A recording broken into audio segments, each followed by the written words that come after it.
I did do my power rankings video, but I still have some editing to do because I left one of the wrestlers out, and it's kind of funny that one of the wrestlers that I did leave out happens to be very important.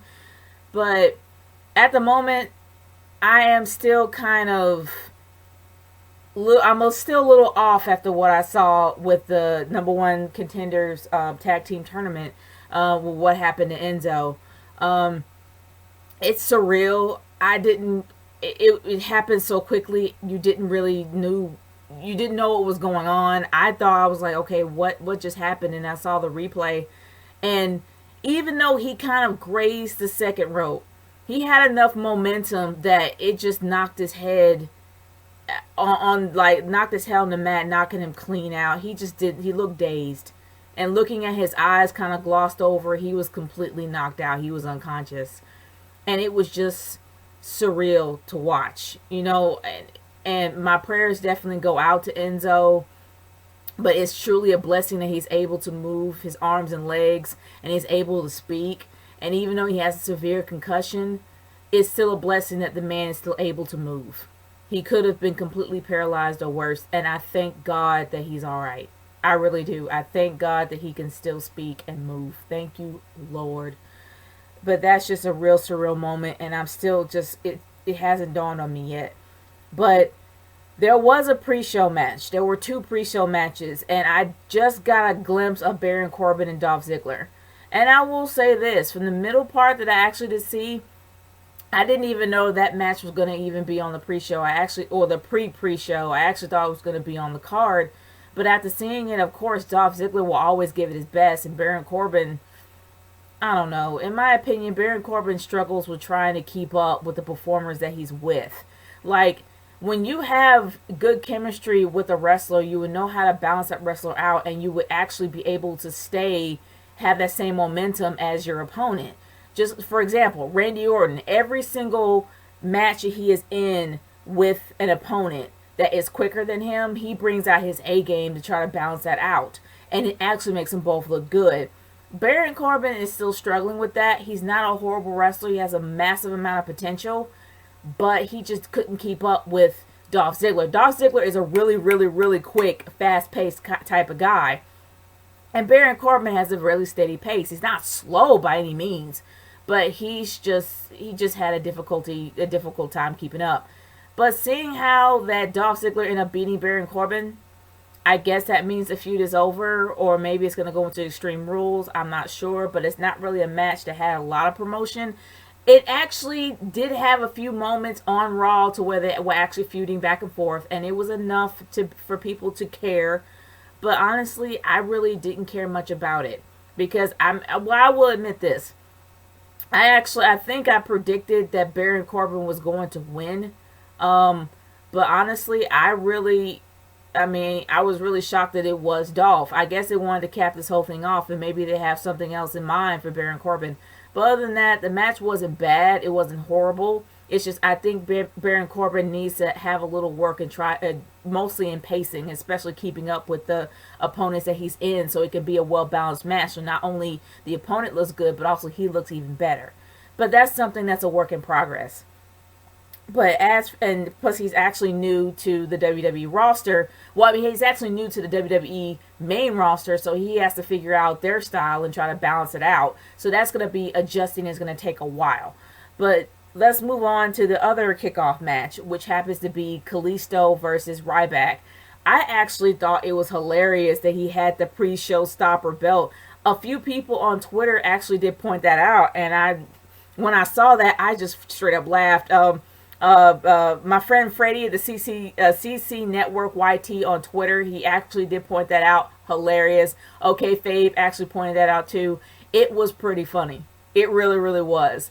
But I'm kind of happy that Ryback didn't win, but I didn't really care if Kalisto did either because they're both the most boring champions on the planet.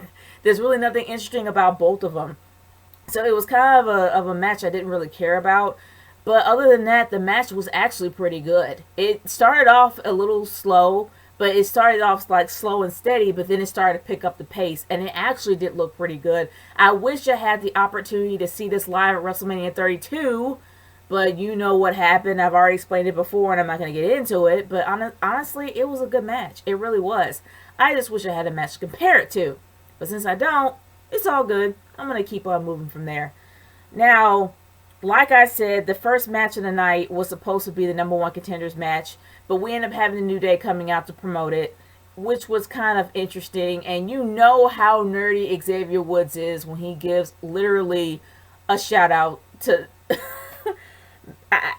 He gave a was it a Hey Arnold shout out, or was it a Doug shout? I don't know.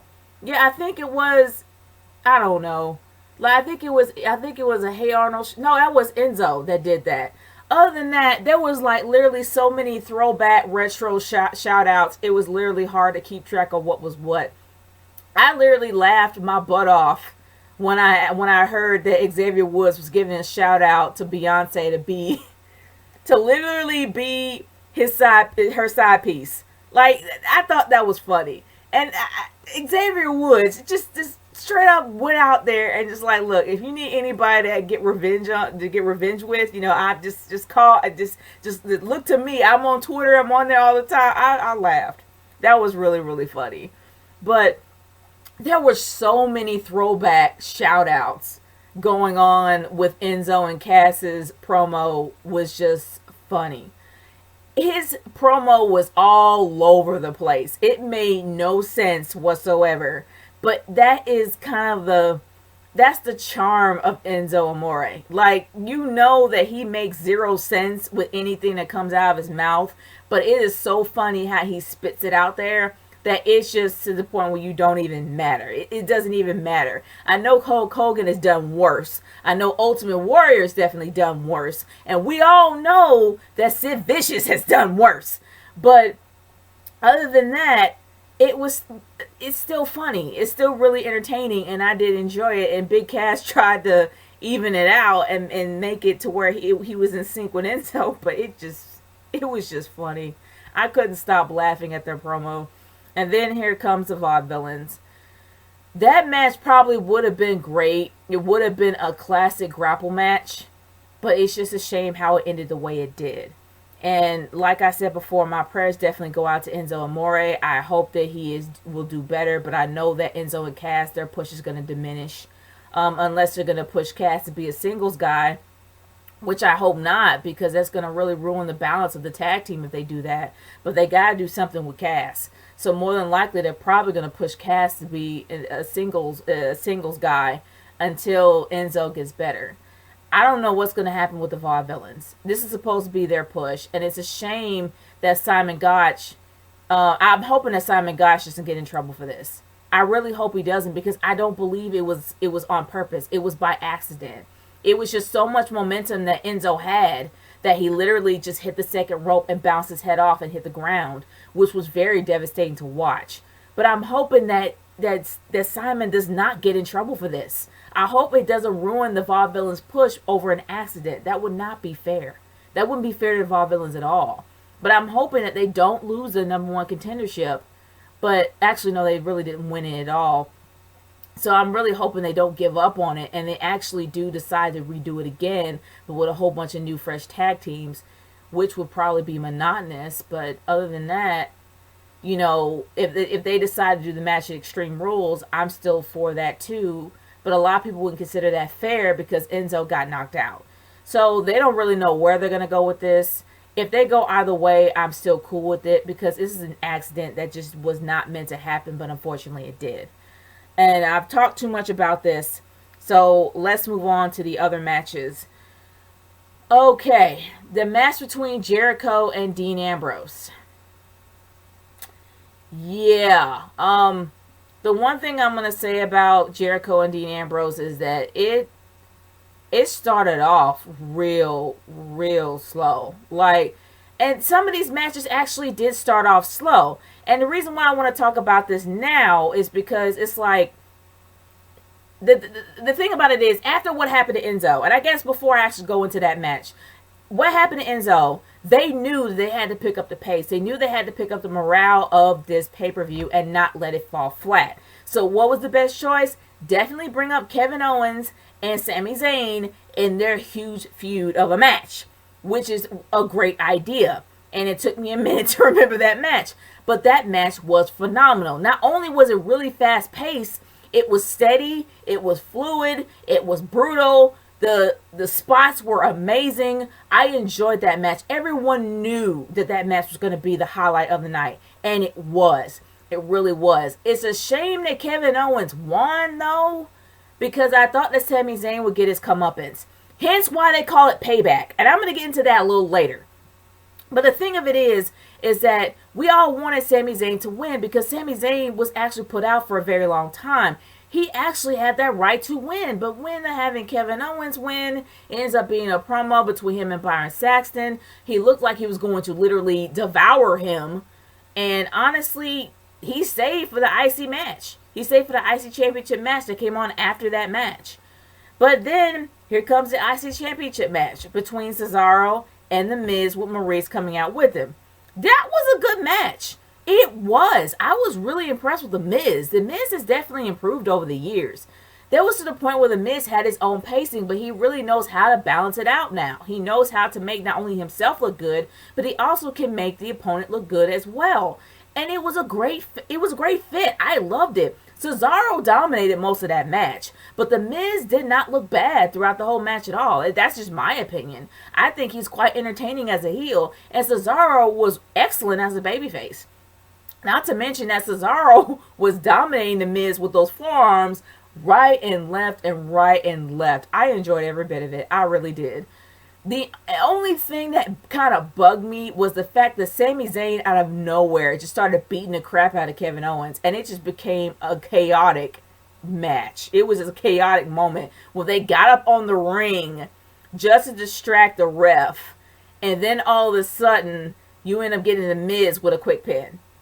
And speaking of quick pins, Dolph Ziggler did the exact same thing, and that kind of bugged me too. And there was a lot of really screwy finishes all night. And that bugged me even more. But the one thing is, The Miz pulled out in the Miz fashion that he just rolled up on Cesaro and then ended up getting the win that way. And I know it's going to lead up to something with Extreme Rules. This is going to probably have The Miz versus Cesaro versus Sami Zayn versus Kevin Owens for the IC belt. I can see that happening. But, gosh, it shouldn't have went out like that. Seriously, you literally climb up on the side of the ring to fight. Really? I mean, they could have done something else to make it less obvious, but come on, man. It was just flat out ridiculous. But other than that, I kind of wish Cesaro won, but he didn't at all. And then we're going to move on from that match to Jericho and Dean Ambrose. Okay. Dean Ambrose and Jericho definitely was a brutal match. It started off slow as molasses, but then it started to pick up, and it just really had some great spots. With Chris Jericho, I am so happy that he did not win because he's already had his epic win in WrestleMania, but he doesn't really need the win. Dean Ambrose does. And I'm happy that Dean Ambrose actually had some offense there, and he just went off. Like, seriously, as soon as it started picking up, he just went off. The same thing with Chris Jericho. He was just...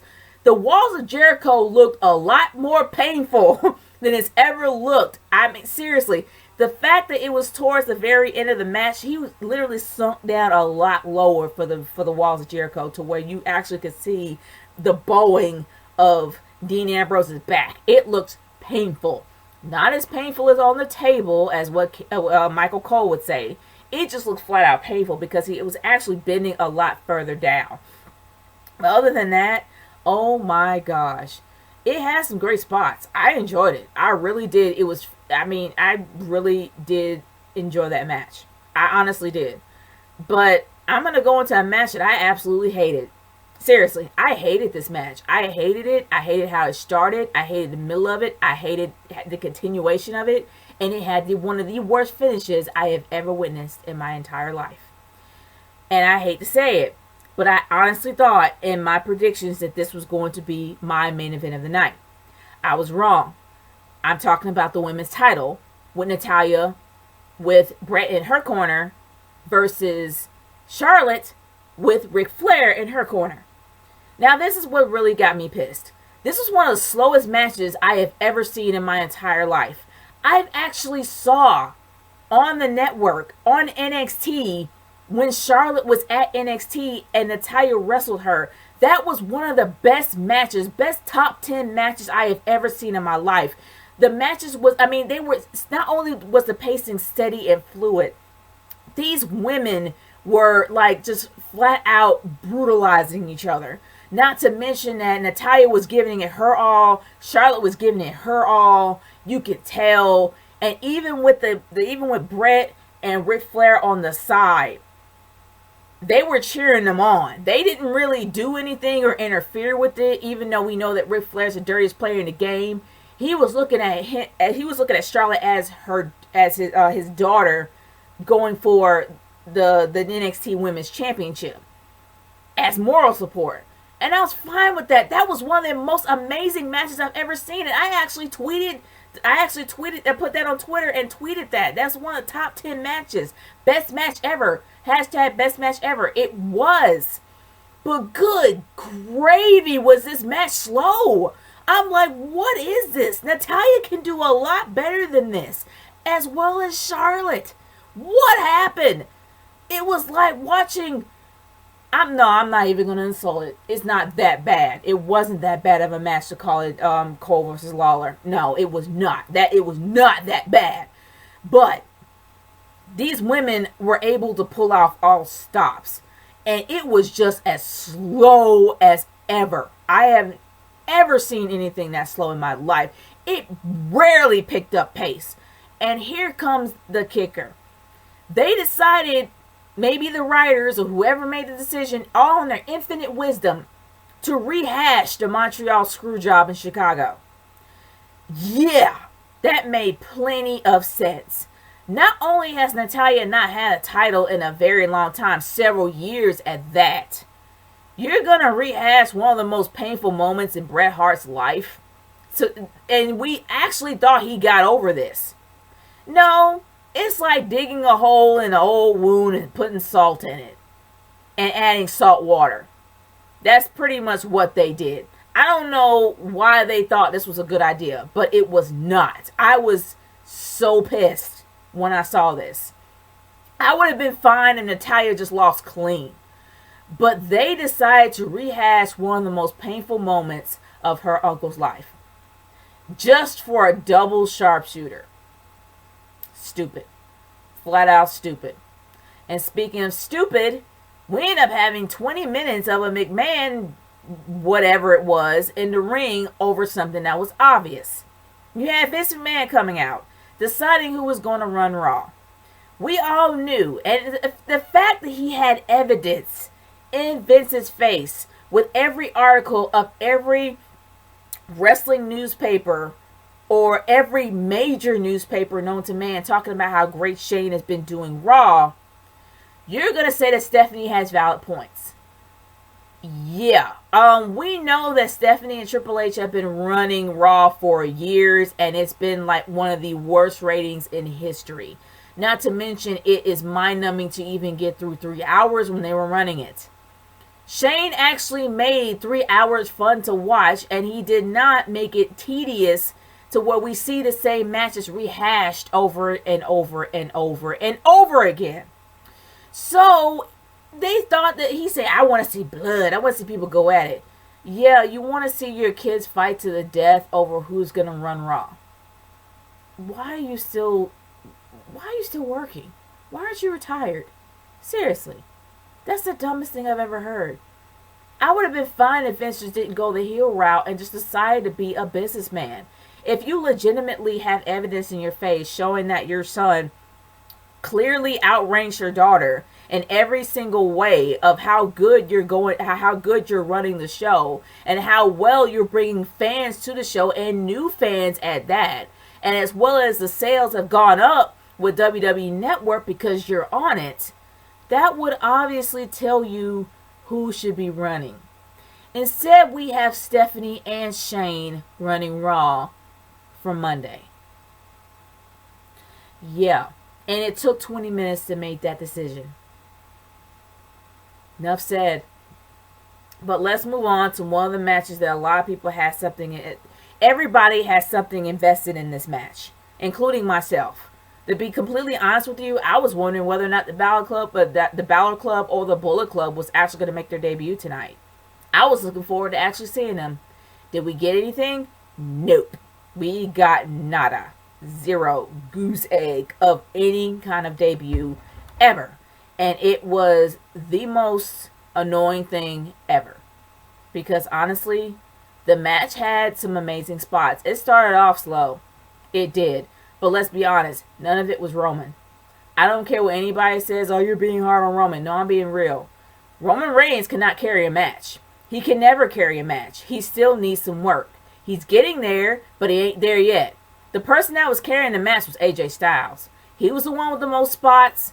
He was the one that tried to make Roman look good by trying to actually have him some more offense and try to keep up his pace, or actually have to encourage Roman to keep up with AJ's pace.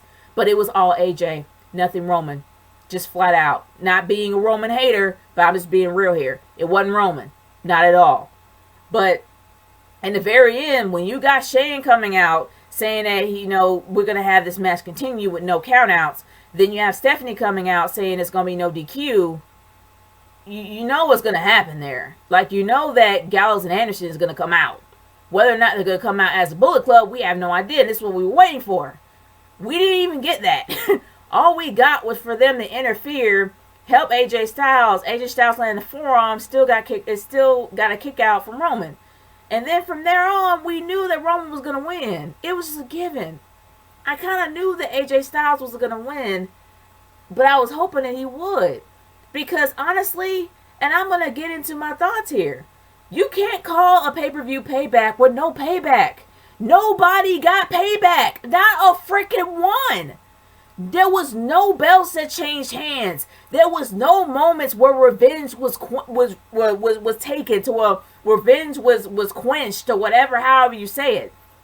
There was no point to where that these people got revenge, and they finally got their comeuppance, and they were able to finally have closure. None of that happened. The Miz kept his belt. And AJ Styles didn't win. Then you got Sami Zayn, one of the biggest ones. He lost to Kevin Owens. And then you had Charlotte with one of the worst finishes I've ever seen in my life, still retaining the belt against Natalya. Nobody won anything. So why in the world are you calling this Payback? Seriously. It's a stupid name. You might as well just change it. To be honest with you, they should have had Extreme Rules first and then have this second. But other than that, guys, I would literally just be very one-sided if I said this was a horrible pay-per-view. It wasn't.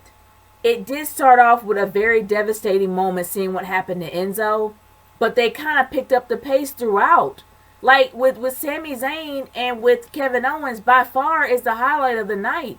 Well, actually, it's the second highlight. It's the first highlight of the night, and I will admit, Cesaro versus The Miz is the second. They had two great matches that was back to back, and as well as with Chris Jericho and Dean Ambrose, that match started off slow, but it actually was a really good match to watch. We had a great U.S. title match, and of course with Dolph Ziggler and Baron Corbin, it was okay. It's just the closer was pretty bad. Like, I'm not gonna lie, the women's title should have been better. With all eyes on them with this women's division, you're gonna have to step up your A game, especially that you're the only female match on the card. This could have been better, and it wasn't. And then you had the McMahons running their mouth over something that was obvious for 20 minutes. And then you had one of the slowest matches that started off with Roman Reigns that started off being good and got better. But then you had the most obvious ending ever. And like I said about Roman Reigns, he didn't carry the match at all. He wasn't even a balance. It was all about AJ. So honestly, guys, the beginning, the pre-show was pretty good. It did start off with a tragedy, but then it was a triumph for the 3 matches after. And then there comes the closer, which was bad. But other than that, I can't say this was a horrible pay-per-view. It wasn't. It was fairly decent. And I actually did enjoy myself moving on down there into the women's title. But other than that, like I said, it's a decent pay-per-view. But I do want to hear y'all's thoughts on this. Leave a comment in the comment section below on what your thoughts are about Payback, what you would change, the matches that were your favorite, the matches you hated the most, the endings you hated the most. I want to know what y'all's thoughts are. Nature Girl 30 signing off. Peace out, you guys. See you later.